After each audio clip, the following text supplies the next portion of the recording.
Buenas tardes, hermanos, nuevamente, amigos, para la predicación del Evangelio.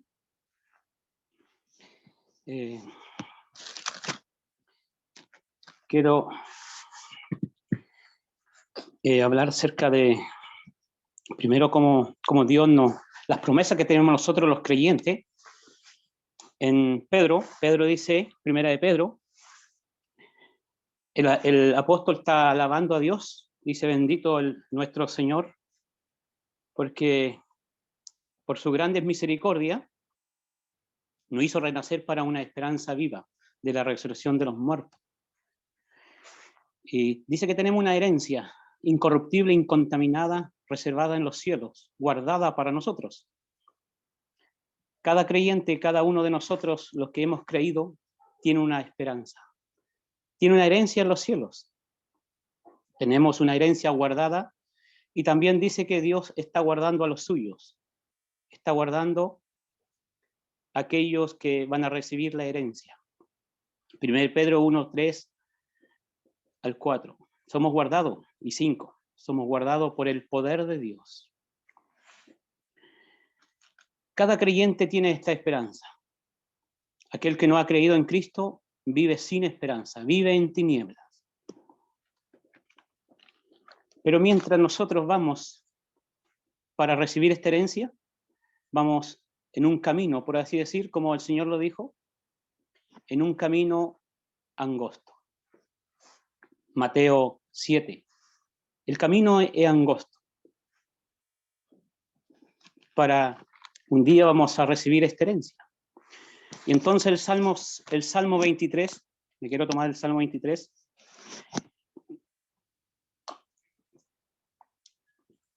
Dice que nosotros tenemos un pastor y este pastor nos cuida. Nos da comida, nos alimenta y vamos rumbo a la casa del Padre Celestial, donde allí nos está esperando el Señor para servirnos. Se ceñirá, dice Lucas 12:37, y nos servirá.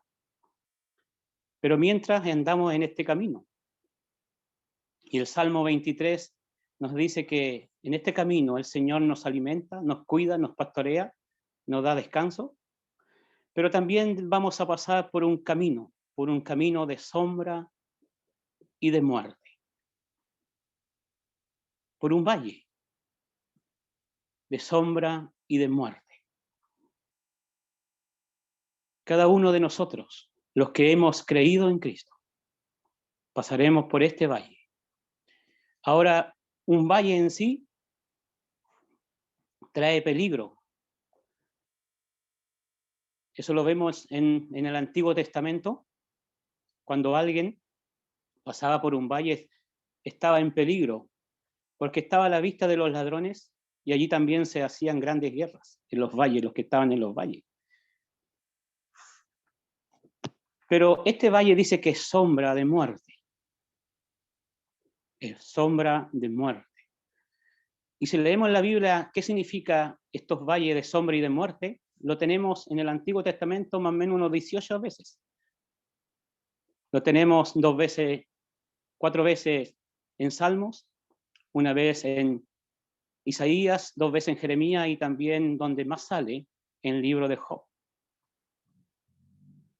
Jeremías nos dice qué es lo que hay allí en ese valle. Dice Jeremías 2:6, se alejaron de mí.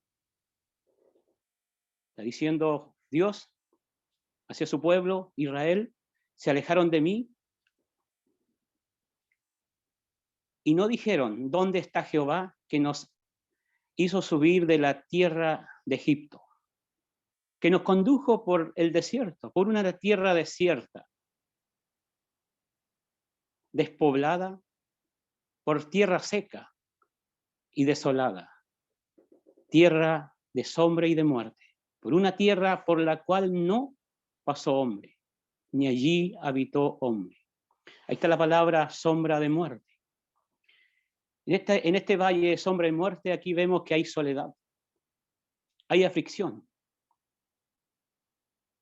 También Si vemos en Job, hay llanto, hay pérdida de bienes, hay muerte. Y el creyente va a pasar por este valle. Muchos quizás están pasando soledad, sufren pérdidas de seres queridos, hay llanto. Muchas veces dice el salmista que se come el pan con lágrimas en este valle de sombra de muerte. Pero nosotros estamos de pasada, los creyentes están de pasada. Vamos pasando por este valle de sombra y de muerte. También, si leemos Deuteronomio 8:15, nos dice que allí dice que también hablándole Dios al pueblo de Israel, te saqué de tierra de Egipto, te hizo caminar por un desierto grande lleno de serpientes y de escorpiones y de sed, donde no había agua, pero te hizo sacar agua de la roca. En este desierto también no solamente sufrimiento, desamparo, soledad, sino que también dice que hay serpientes y escorpiones. Y el Señor Jesucristo nos habló allí en Lucas 10:20, del 17 al 20, cuando los discípulos volvían, los 70, estaban contentos, regocijados ellos, que habían echado fuera demonios, que los demonios se sujetaban en el nombre de Jesús, en su nombre. Y él le dijo, yo veía a Satanás, cómo descendía del cielo, caía del cielo como un rayo. Pues le di potestad para echar serpientes y escorpiones y toda fuerza del mal. Es decir, en este valle también está Satanás y sus demonios activos. Por eso el escritor a los Efesios dice, no tenemos lucha contra carne ni sangre, sino contra principados y potestades. Aquí está Satanás trabajando como león rugente, buscando a quien devorar. En el valle sombra de muerte. Cada creyente está pasando, va caminando, aunque pase, aunque ande. No temeré, dice el creyente, porque sabe que el Señor está con nosotros. Nosotros vamos rumbo a la casa del Padre y estamos siendo guardados por Él. Aunque hayan lágrimas, aunque haya soledad, aunque haya pérdida, muerte, el creyente tiene una esperanza. Cada uno de nosotros tiene una esperanza. Llegar a la casa del Padre, donde Dios enjuagará toda lágrima y todo ojo de cada uno de los suyos. Y allí estaremos con el Señor para siempre.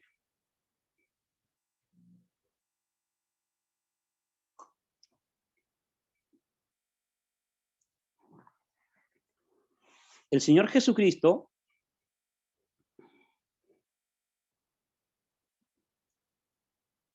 Él es el pastor. Y Él nunca lleva sus ovejas por él donde Él nunca anduvo. Cuando el Señor Jesucristo descendió del cielo,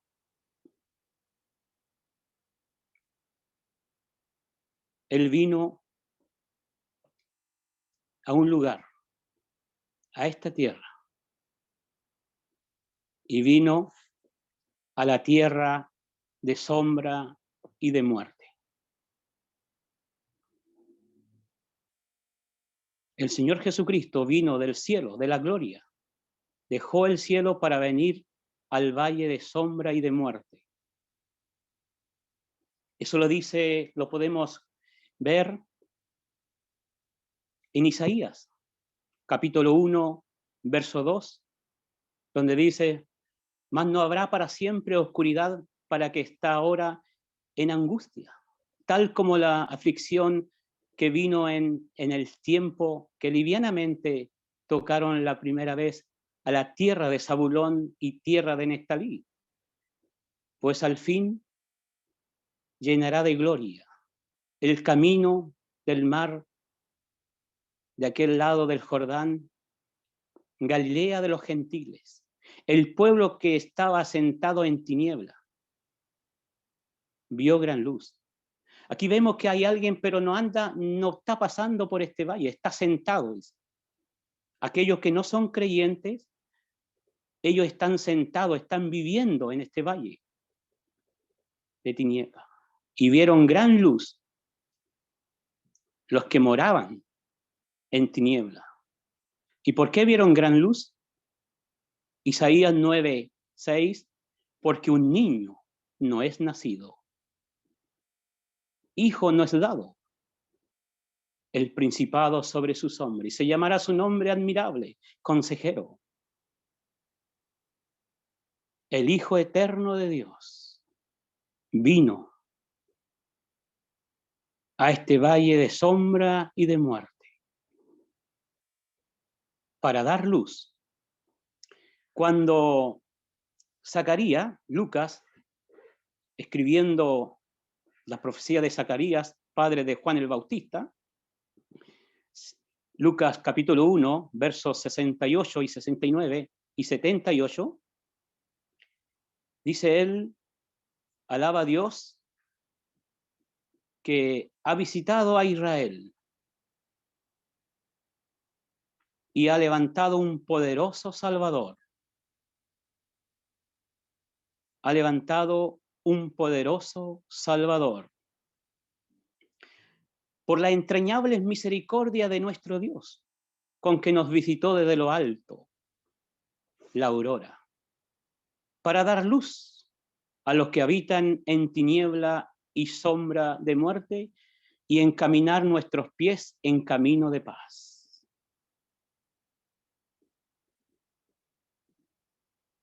Él vino a este valle de sombra y de muerte.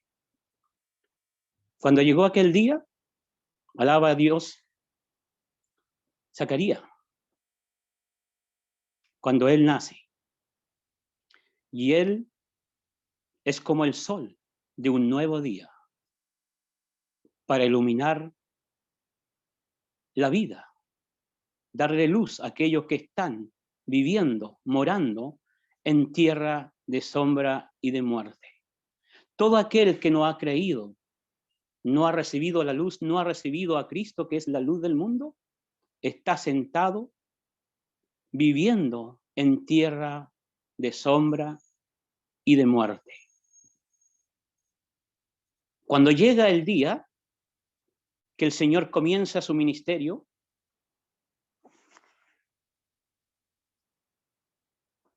podemos leer que se cumple la profecía de Isaías 9:1 y 2, Mateo 4:12 al 17. El Señor comienza el ministerio, predicando el Evangelio, dando luz en tierra de Zabulón y tierra de Neftalí. Él vino a buscar a los que estaban en tinieblas, todos nosotros, los que hemos creído, estábamos ahí sentados, estamos viviendo en esta tierra de sombra y de muerte. Pero ahora nos hemos levantado, los que hemos creído. Ya no estamos ahí, vamos caminando, vamos rumbo a la casa del Padre Celestial. Pero aquellos que no han creído en Cristo siguen ahí. Y si no se aferran a Cristo, aquel que vino para darnos luz y encaminar nuestros pasos a camino de paz, seguirán en tiniebla. Tinieblas eternas, sombra de muerte, separado de Dios para siempre. Dios no quiere eso y nos ama tanto que nos ha enviado un Salvador, que es como el sol de un nuevo día. Nadie está ajeno a Él. Cristo ha venido. Cristo ha venido a rescatarnos. Y Él, para rescatarnos, tuvo que pasar por este valle. ¿Qué es lo que había en el valle? Soledad, lloro, tristeza, Satanás y su demonio. Él allí en la cruz del Calvario, él sufrió la soledad, sufrió el desprecio. El Salmo 69:20 dice acerca de esto, que su corazón estaba acongojado. Esperó quien se compadeciese de él y no lo hubo. Consoladores y ninguno halló. Le dieron hiel por comida y en su ser le dieron a beber vinagre. Él dijo, Dios mío, ¿por qué me ha desamparado? Él sufre lo que hay en el valle de sombra y de muerte.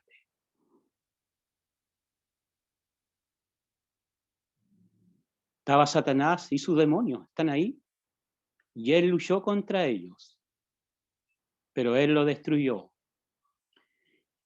Hebreo, capítulo 2, verso 14, nos dice que él, al venir a este mundo, tomó nuestra condición de carne y sangre, siendo semejante a nosotros, para destruir aquel que tenía el imperio de la muerte, esto es, al diablo, y despojar a los principados y potestades, exhibirlo públicamente allí en el madero. Colosenses 2:15.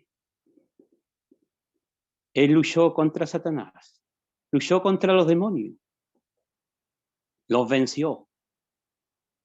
Y solo así él saca a luz la vida y la inmortalidad por su muerte y su resurrección. Cristo pasó por el valle de sombra de muerte. Él vino y estuvo allí. Y lo hizo para darnos luz. Y ahora esta luz brilla en el Evangelio. Como dice Pablo, 2 Corintios, que el Dios de este siglo tiene enceguecido a los incrédulos para que no le resplandezca la luz del Evangelio, de la gloria de Cristo. El Evangelio es la luz. El Evangelio es nuestra salvación.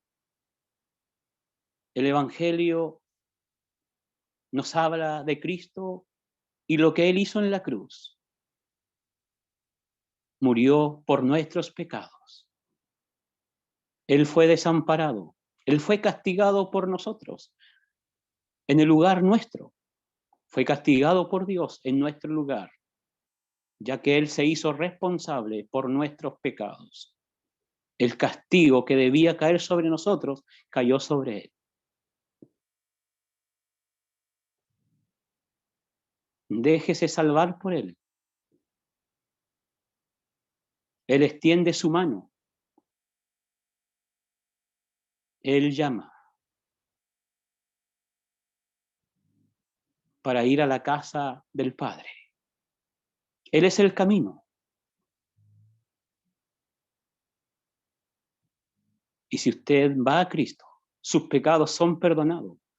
Porque los pecados nuestros, la desobediencia nos hacen estar en ese valle de sombra de muerte, separado de Dios. Pero si vamos a Cristo, nuestros pecados son perdonados, aunque estos fueran como la grana. Como la nieve serán emblanquecidos.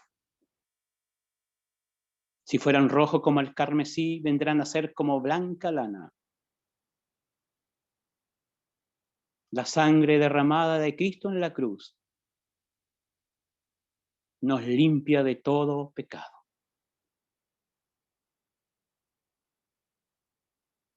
Y podemos volver, ir a casa y tener esta esperanza que tiene todo aquel que ha creído en Cristo. Una herencia incorruptible, como cité en Pedro, incontaminada, inmarcesible, reservada para nosotros, para los creyentes. Está reservada, está siendo guardada por Dios. Y también dice que nosotros estamos siendo guardados por el poder de Dios mediante la fe. Mediante la fe. Aun cuando pasemos por este valle, sigamos camino a casa, seremos guardados por nuestro Dios, seremos alimentados por Él. Pero tenemos esta esperanza, que un día recibiremos la herencia. Nuestra mayor y gran esperanza es ver a aquel que vino a este valle de sombra y de muerte para darnos luz. En aquel día, cuando lleguemos,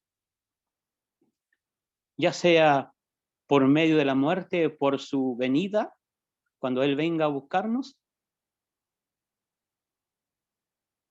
todo se acabará. Ya no habrá más llanto, ni dolor, ni sufrimiento.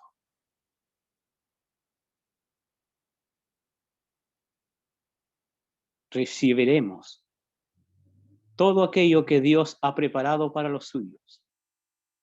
El Señor dijo, voy a la casa del Padre a preparar morada para vosotros. Lugar para que donde yo estoy, vosotros también estéis. Yo soy el camino, la verdad y la vida. Y nadie va al Padre si no es por mí. Cree en el Señor Jesucristo y tendrá esta esperanza. Tendrá esta esperanza. Si usted no cree, si usted rehúsa de creer, usted vivirá sin esperanza. Sin Cristo es vivir sin esperanza. Y cuando la muerte le sorprenda, irá a la condenación eterna, a las tinieblas eternas, donde será el lloro y crujir de diente, y nunca más tener la oportunidad de escapar allí, de escapar de ese lugar, porque ese lugar es eterno. No hay escapatoria, no hay puerta de escape. Solamente en esta vida el hombre puede escapar de la condenación eterna, creyendo en Jesucristo, el cual vino al mundo a buscar lo que se había perdido, a salvar a los pecadores, a nosotros. ¿Y cómo lo salva? Muriendo en la cruz. Él murió, Él fue sepultado, Él resucitó y al tercer día resucitó. Y después de los 40 días ascendió al cielo. Y antes de subir le dijo a los suyos, vayan y anuncien esto, que era necesario que yo debía morir, que Él debía morir, ser sepultado y resucitar tercer día, para que se predicase en su nombre el arrepentimiento y el perdón de pecado en todas las naciones. El que creyere será salvo, mas el que no creyere será condenado. El que cree en el Hijo tiene vida eterna, pero el que rehúsa de creer en el Hijo no disfrutará de esta vida, sino que la ira de Dios está sobre él, y cuando la muerte le sorprenda, ese hombre, esa mujer que no ha creído en Cristo, va a experimentar la ira de Dios, y horrenda cosa es caer en sus manos. Dios no quiere eso. Dios quiere que todos los hombres sean salvos y vengan a Cristo. Porque no hay otro nombre en quien podemos ser salvos, solo en Jesucristo, el Hijo de Dios. Dios bendiga su palabra en cada corazón.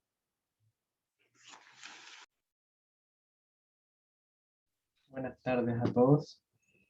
Damos de nuevo la bienvenida a la oportunidad que nos da el Señor hoy de poder escuchar de su palabra, meditar en ella, que podamos sacar cada uno nuestra porción. Asimismo, como escucharon en la primera parte, todo el mensaje central de la Escritura es el Evangelio. Todo el mensaje es acerca de Cristo y este crucificado. Es acerca de nuestro Señor, que murió por nosotros Cuando nosotros no le buscamos, Él nos buscó. Cuando nosotros estábamos en tinieblas, Él, que es luz, vino a despejar esas tinieblas.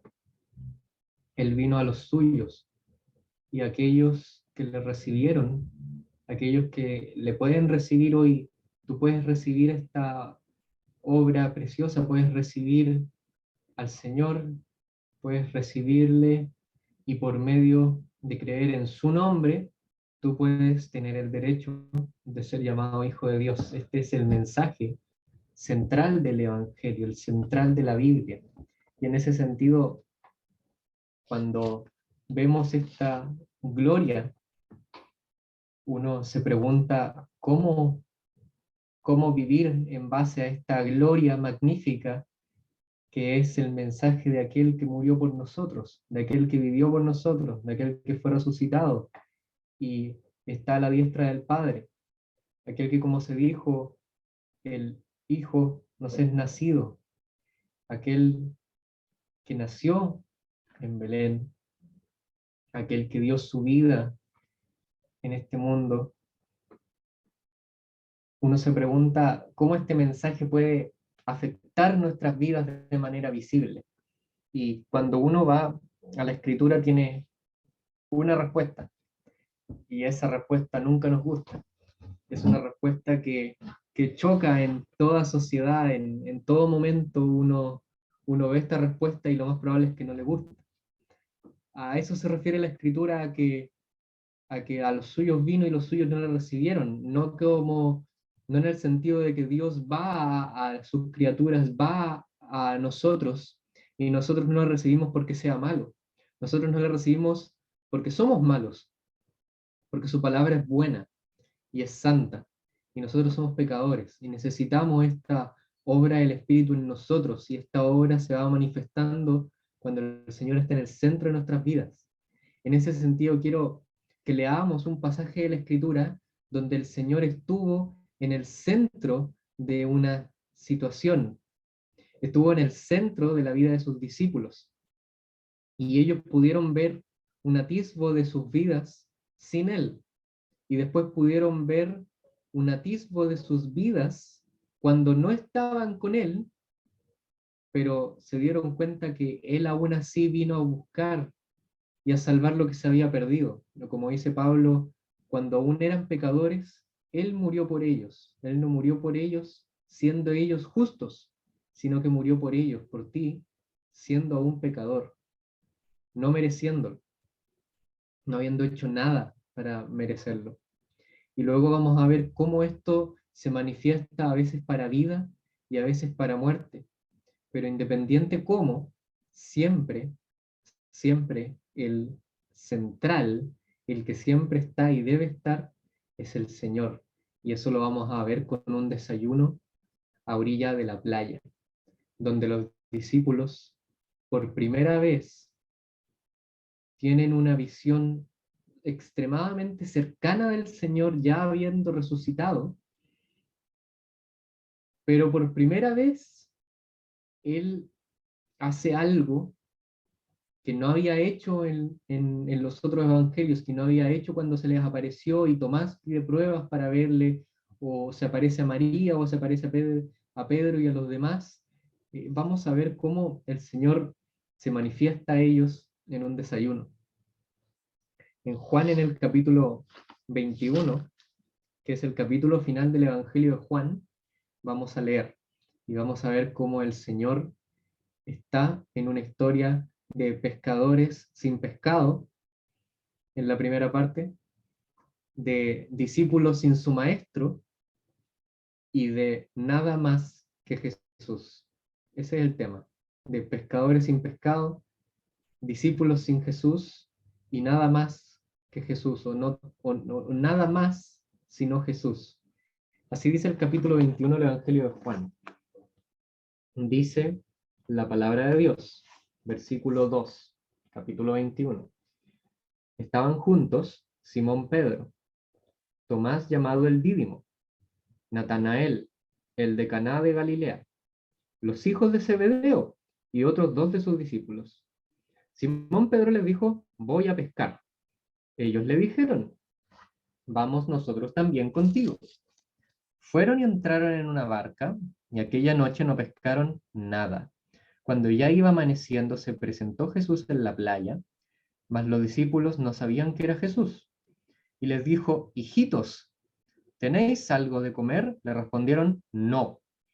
Él les dijo: echad la red a la derecha de la barca y hallaréis. Entonces la echaron y ya no la podían sacar por la gran cantidad de peces. Entonces aquel discípulo a quien Jesús amaba dijo a Pedro: es el Señor. Simón Pedro, cuando oyó que era el Señor, se ciñó la ropa, porque se había despojado de ella, y se echó al mar. Y los otros discípulos vinieron con la barca arrastrando la red de peces, pues no distaban de tierra sino como 200 codos. Al descender a tierra, vieron brasas puestas, y un pez encima de ellas, y pan. Jesús les dijo: traed los peces que acabáis de pescar. Subió Simón Pedro y sacó la red a tierra, llena de grandes peces, 153. Y aun siendo tantos, la red no se rompió. Les dijo Jesús: venid, comed. Y ninguno de los discípulos se atrevía a preguntarle: ¿tú quién eres?, sabiendo que era el Señor. Vino pues Jesús y tomó el pan y les dio, y asimismo el pescado. Esta ya era la tercera vez que Jesús se manifestaba a sus discípulos, después de haber resucitado de los muertos. Cuando hubieron comido, Jesús dijo a Simón Pedro: Simón, hijo de Jonás, ¿me amas más que estos? Le respondió: sí, Señor, tú sabes que te amo. Él le dijo: apacienta mis corderos. Volvió a decirle la segunda vez: Simón, hijo de Jonás, ¿me amas? Pedro le respondió: sí, Señor, tú sabes que te amo.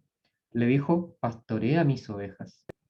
Le dijo la tercera vez: Simón, hijo de Jonás, ¿me amas? Pedro se entristeció que le dijese la tercera vez: ¿me amas? Y le respondió: Señor, tú lo sabes todo. Tú sabes que te amo. Jesús le dijo: apacienta mis ovejas. De cierto te digo, cuando eras más joven te ceñías a donde ibas, e ibas a donde querías. Mas cuando ya seas viejo, extenderás tus manos y te ceñirá otro, y te llevará a donde no quieras. Este dijo, dando a entender con qué muerte había de glorificar a Dios. Y dicho esto, añadió: sígueme. Hasta aquí la lectura.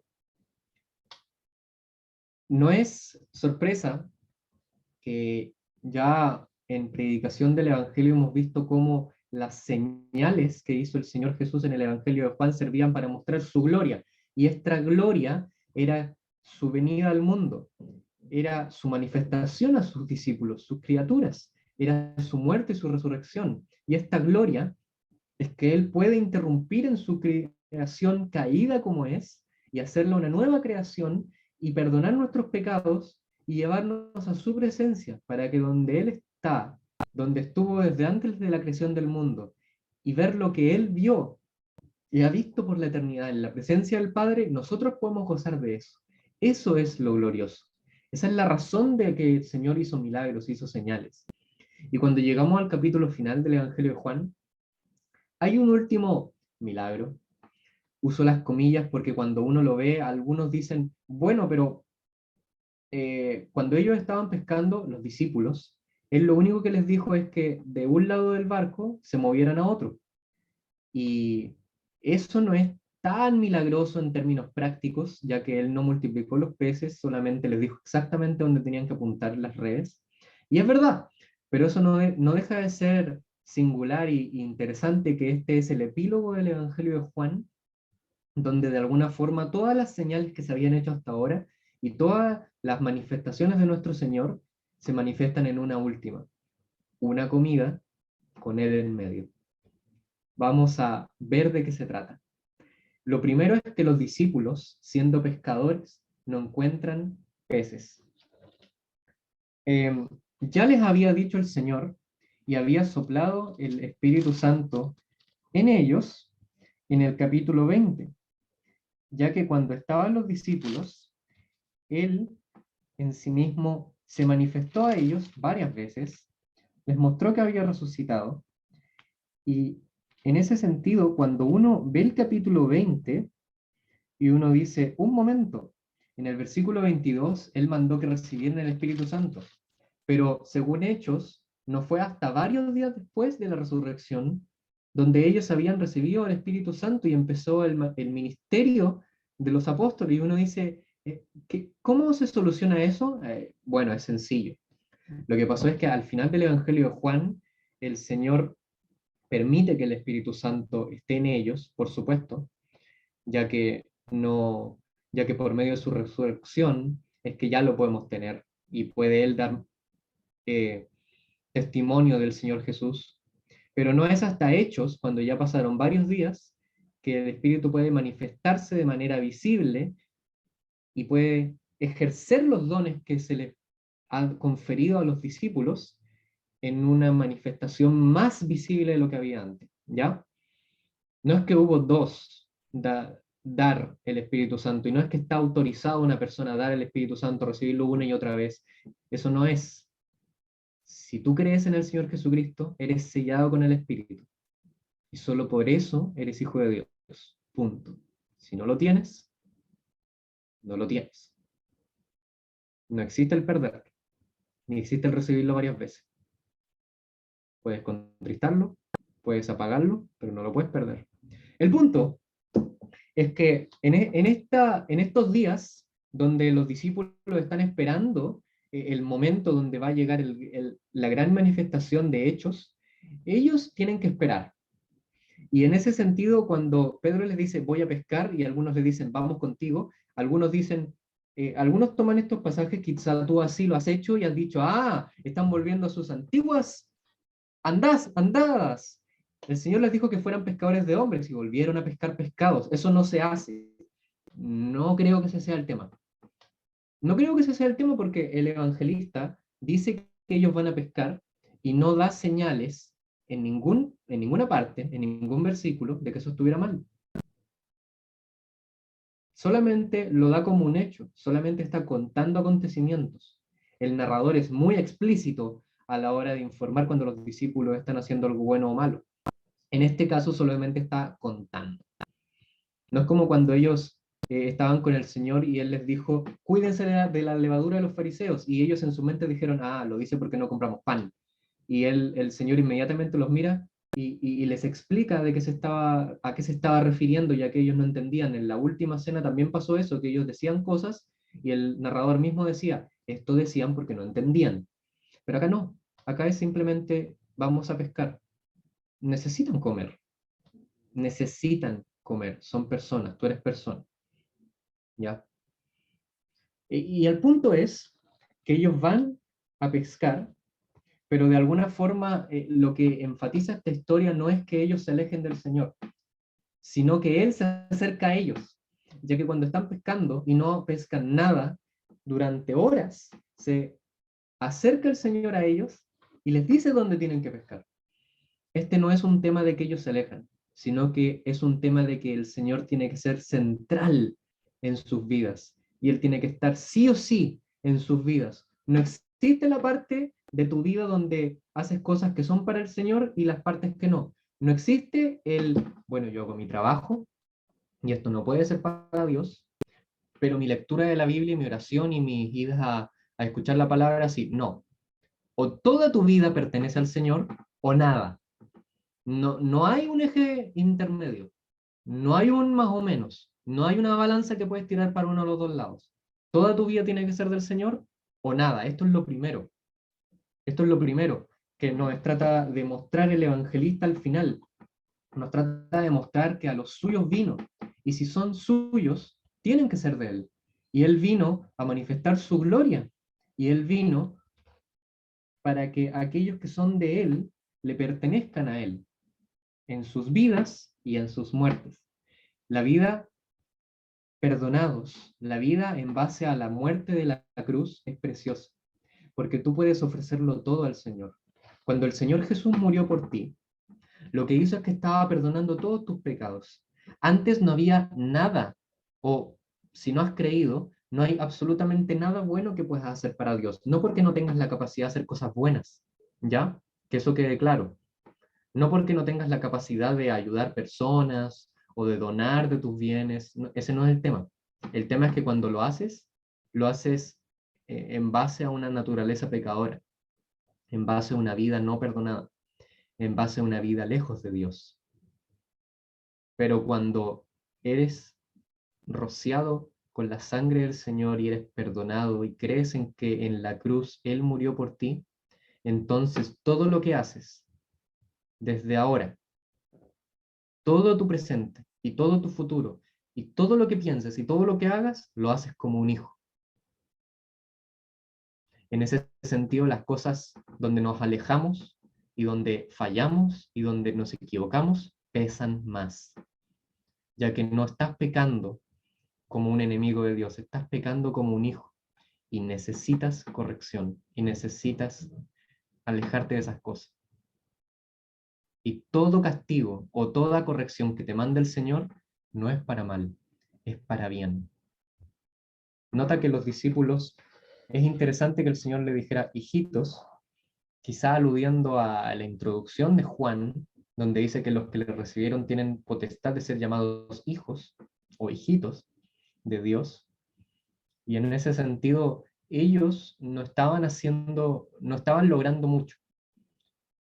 Eran pescadores que no pescaban.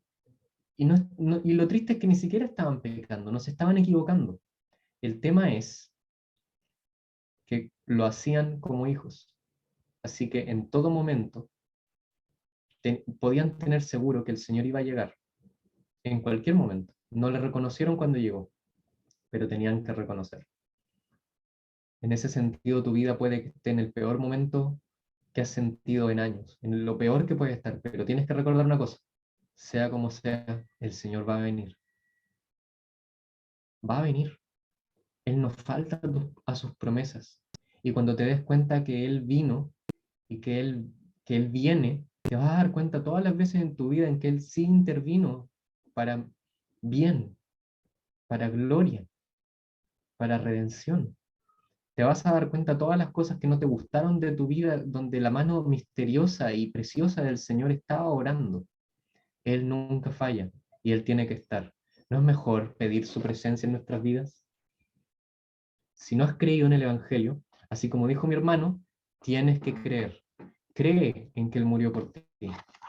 Cree en que Él vino al mundo a morir por tus pecados. O esto no es para ti. Y a los que hemos creído, Él siempre interviene y Él siempre se manifiesta. No nos olvidemos de eso, que lo tengamos con nosotros. Ellos echaban las redes, pero cuando Él les dijo a dónde, las echaron y sacaron muchísimos peces. 153. La red incluso no se rompió.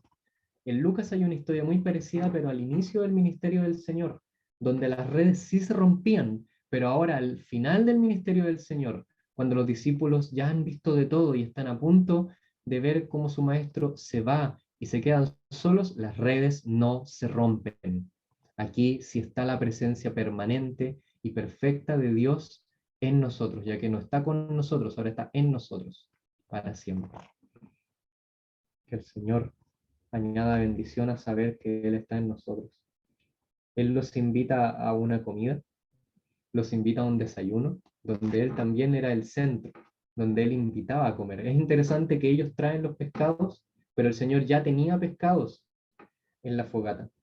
Es interesante que ellos llegan, los discípulos, y ven las brasas y ven que hay un pez, y el Señor los invita a traer los peces.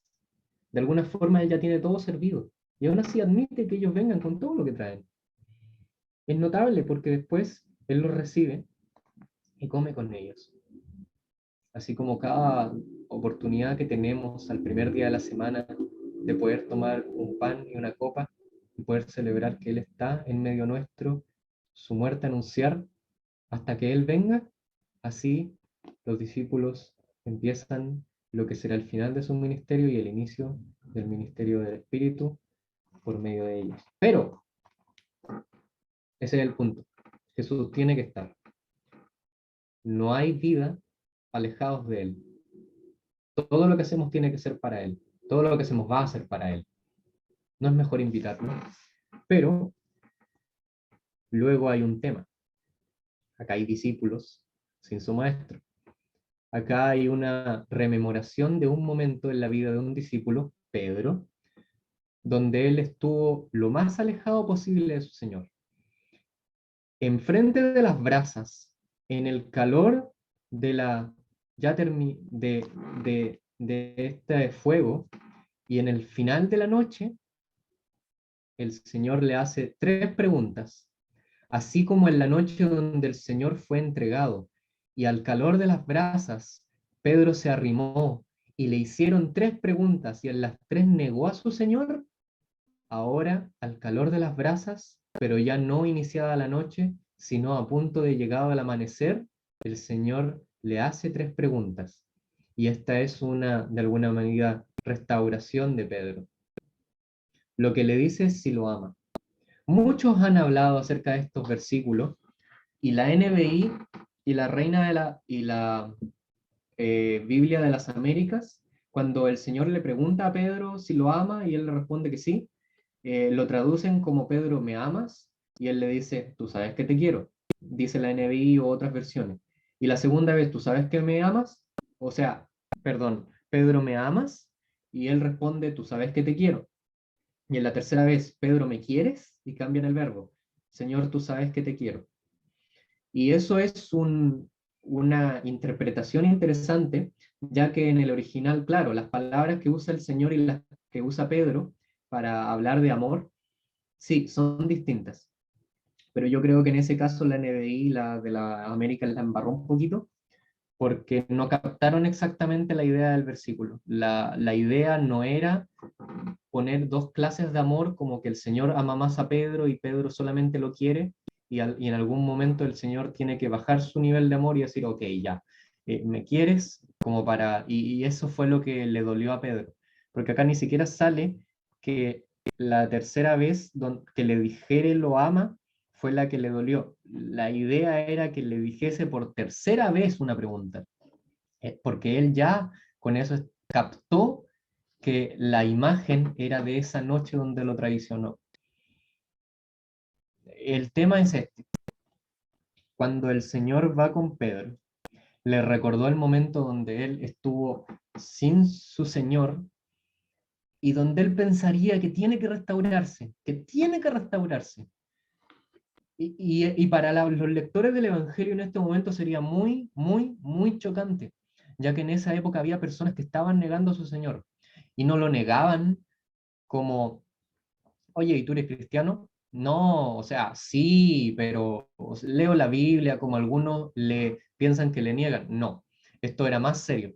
Esto era oficiales romanos que amenazaban con muerte y con quemar sus hogares en decirles, di si eres cristiano o no. Y muchos decían, por temor, que no. Y eso derivó en una de las crisis de la iglesia, de la historia de la iglesia, donde después de que el imperio romano se volvió bueno o más abierto al cristianismo, se volvió cristiano, dicen algunos, ahí hubo un dilema porque ahí los hermanos se preguntaron, ¿aceptamos en comunión a los que negaron al Señor o no? Y muchos usaban la historia de Pedro para mostrar que él le negó y se equivocó, pero eso no lo hizo menos discípulo. Y en ese sentido, la restauración la hacía el Señor. Y aquí está la restauración de Pedro. Esta historia es única en los evangelios y quizá Juan la incluyó para de alguna forma mostrar que Pedro no era menos que los otros y que la actitud de los discípulos podía verse muy manchada y podía verse muy deteriorada, pero eso no los alejaba de él, no los alejaba de su maestro, porque el maestro era el que se elegía no alejarse. Observen la gloria de esto. Quizá en el tema del cambio de palabras, yo admito que hay un cambio de palabras. Jesús le dice, Pedro, hijo de Jonás, ¿me amas? Usando una palabra que en griego se llama agapao, y Pedro le responde, Señor, tú sabes que yo te fileo.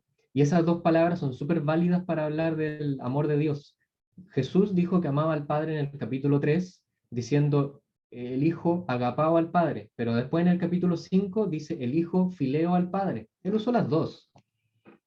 Ojo, ni siquiera él no usó ninguna de las palabras, él no hablaba en griego, él hablaba en arameo. este es el narrador tratando de explicarnos algo.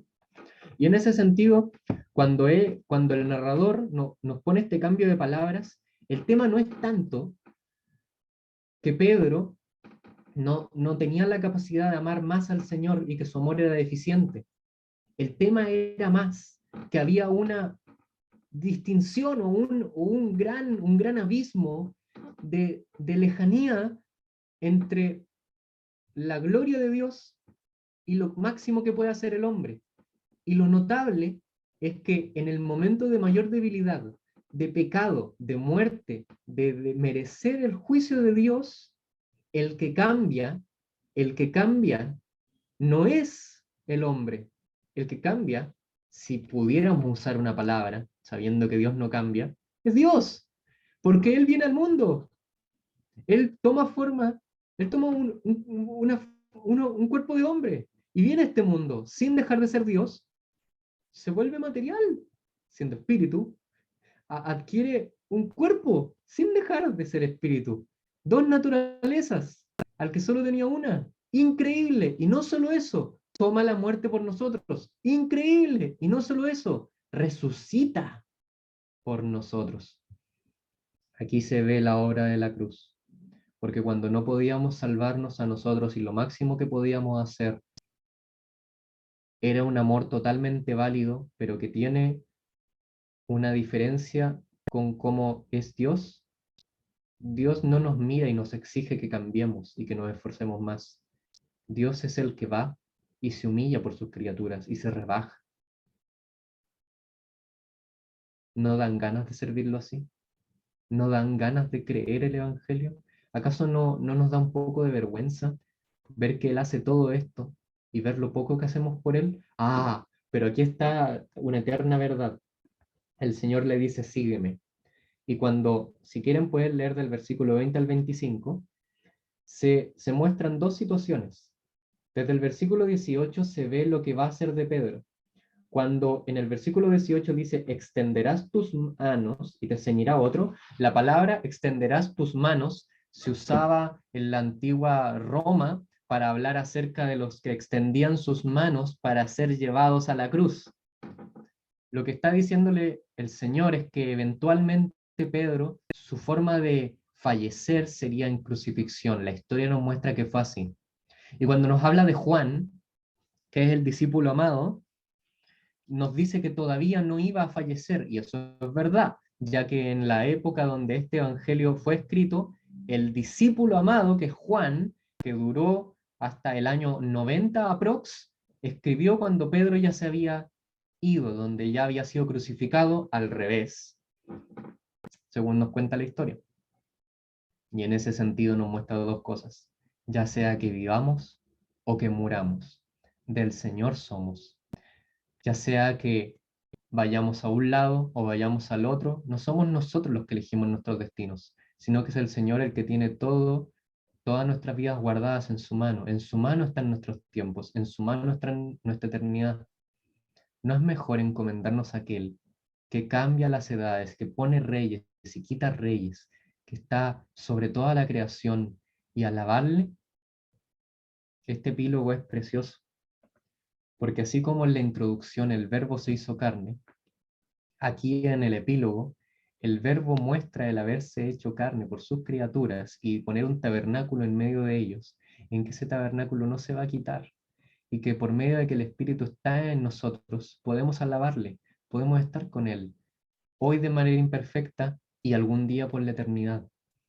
Podemos disfrutarle de que aquel que vino a los suyos en este mundo de tinieblas, siendo en luz, nos da potestad de ser llamados hijitos por medio de recibirle a Él. Quiero que podamos tomar un segundo para considerar cuán grande es su obra y cuán bendito es Él.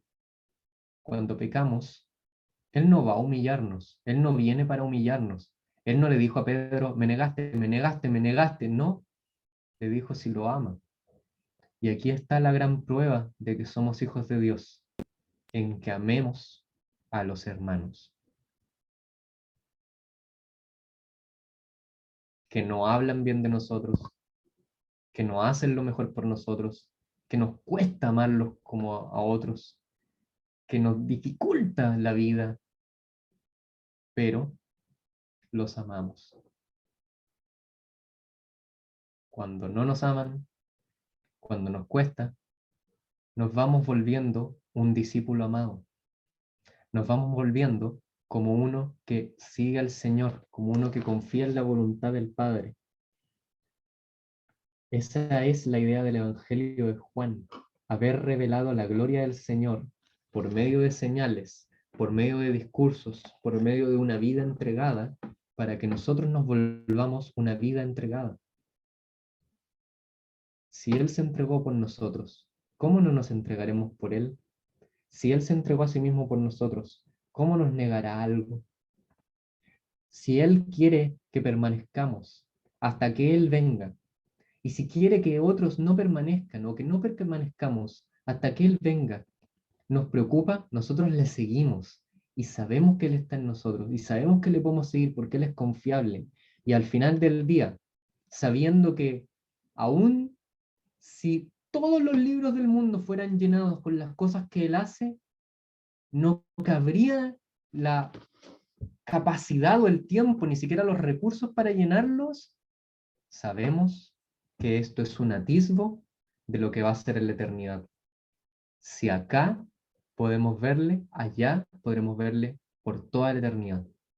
Todo lo que pasemos hoy, un día va a ser poco comparado con cómo va a ser estar con Él por siempre.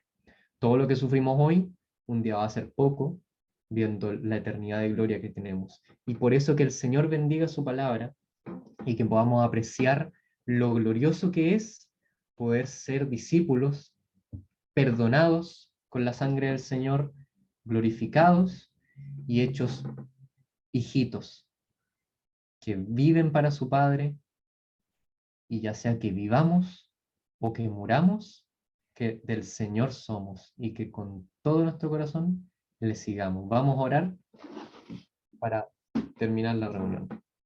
Nuestro Padre Celestial, te damos las gracias por lo bendito que eres tú, por lo eterno que eres tú, y nuestro Padre queremos decirte que te amamos totalmente, no te amamos con el amor que te mereces, porque tú te mereces la infinidad, tú te mereces una eternidad de amor, y eso ya sería solamente ser consecuente con cómo eres tú. Y aún así, tú te complaces en la alabanza de tu pueblo, tú te complaces en habitar en medio de tus criaturas, tú te complaces en tener un pueblo llamado tu iglesia, comprada por la sangre de tu Hijo, comprada por su sacrificio. Tú te complaces en llamarte nuestro Padre. ¿Cómo puede haber un mensaje tan glorioso como este? Que Dios actúa en favor de aquellos que en Él esperan. Gracias nuestro Padre por esta palabra tuya. Gracias nuestro Padre. Bendícenos que no nos alejemos de ti. Oh nuestro Padre, perdona nuestra lejanía. Guárdanos de todo mal. Enséñanos a vivir para ti. Que nos entreguemos a ti en todo, ya sea por vida o por muerte. Te lo pedimos en el nombre de tu Hijo, Señor Jesús. Amén.